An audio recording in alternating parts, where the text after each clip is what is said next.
Yes, Martin. I just wanted to ask David a question. I gave him an idea that I would ask this question earlier on.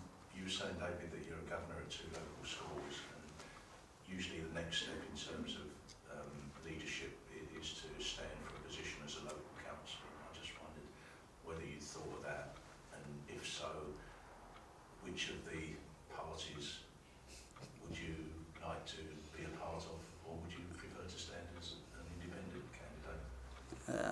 I think the latter would probably be more conducive to my mentality. I don't think I think I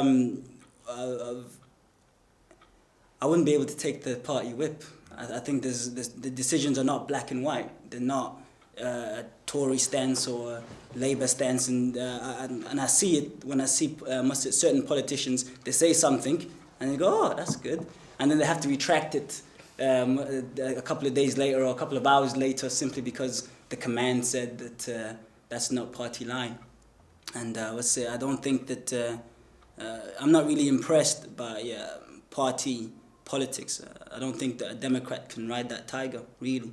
You have to make decisions on what you think the judgment is. And if my judgment is going to be curtailed by a whip, I don't think I'll be able to function as a representative of the people, really. It's much easier to get in through those machines.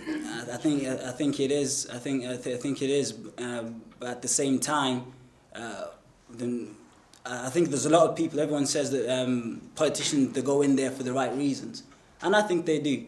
I think I studied politics at university, and I know a lot of people who go into politics have either studied law or politics, because they're more or less the same subject, just in certain different concentrations of areas. And studying politics, I think when you're reading history, when you're reading struggles, and you're reading how society has changed over the years, you want to be involved. And sometimes you try and find the easiest mechanism to go in there. But a lot of people who go in there, then they get into that clique mentality. And once you get into a clique mentality, you start making, for example, situations like topics on education, local education. If it's academies, or if it's how much money is going to be put in there. As a local politician, whether it's a councillor, especially as a councillor, because that's when all the vital decisions about our day-to-day lives are made. I know, Parliament is more general, it's more blanket things, but in terms of the council really has the control of the area that it is in charge of. And there's a lot of decisions made on education, made on transport, made on infrastructure and investment.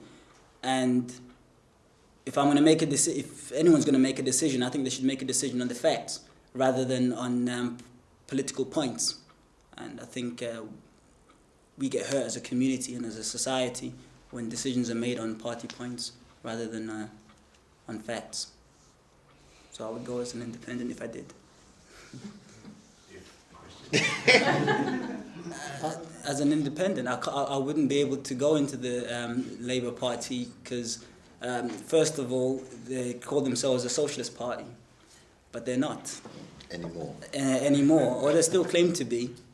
And so, therefore, I don't think they're representing their constituents or their so-called traditional constituents, and that's where the kind of conflict in terms of how people are voting is changing. The Tory party, I don't think I would go in that way, because I do believe in monetary spending. I think you have to spend in a state to generate its economy. I don't believe that there is an invisible hand that determines quality, because it's unfortunately there's too many conflicting interests, and these interests move with earthquake feet, and they move towards their interests. And the conservative point of view that let business run everything, I don't think that's right. I think there has to be a healthy balance.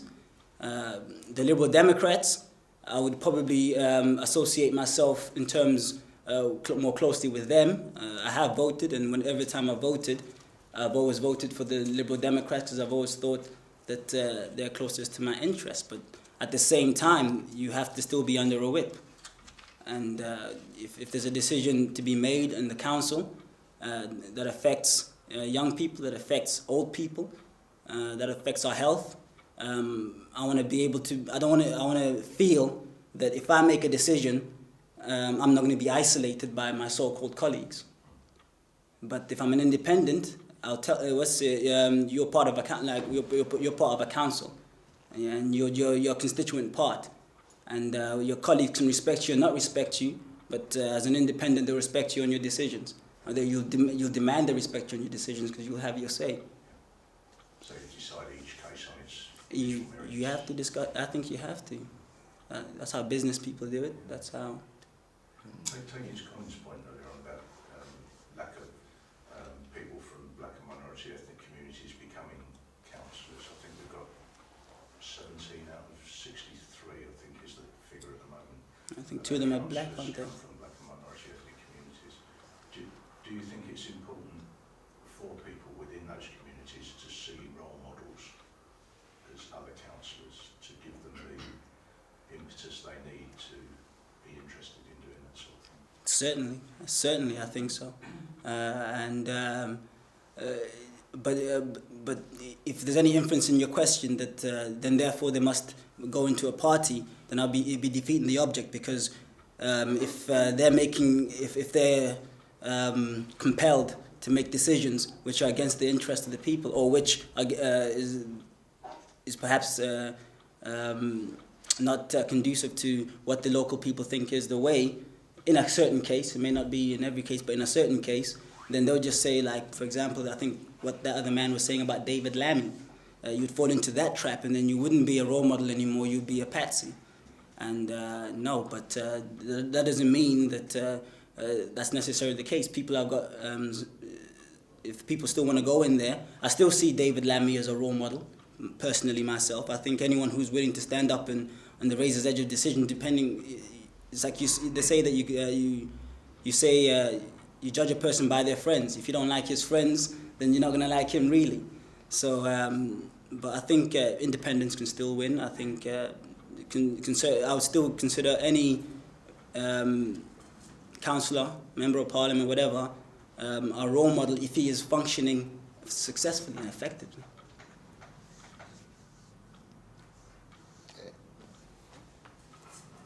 Yes, Shivi.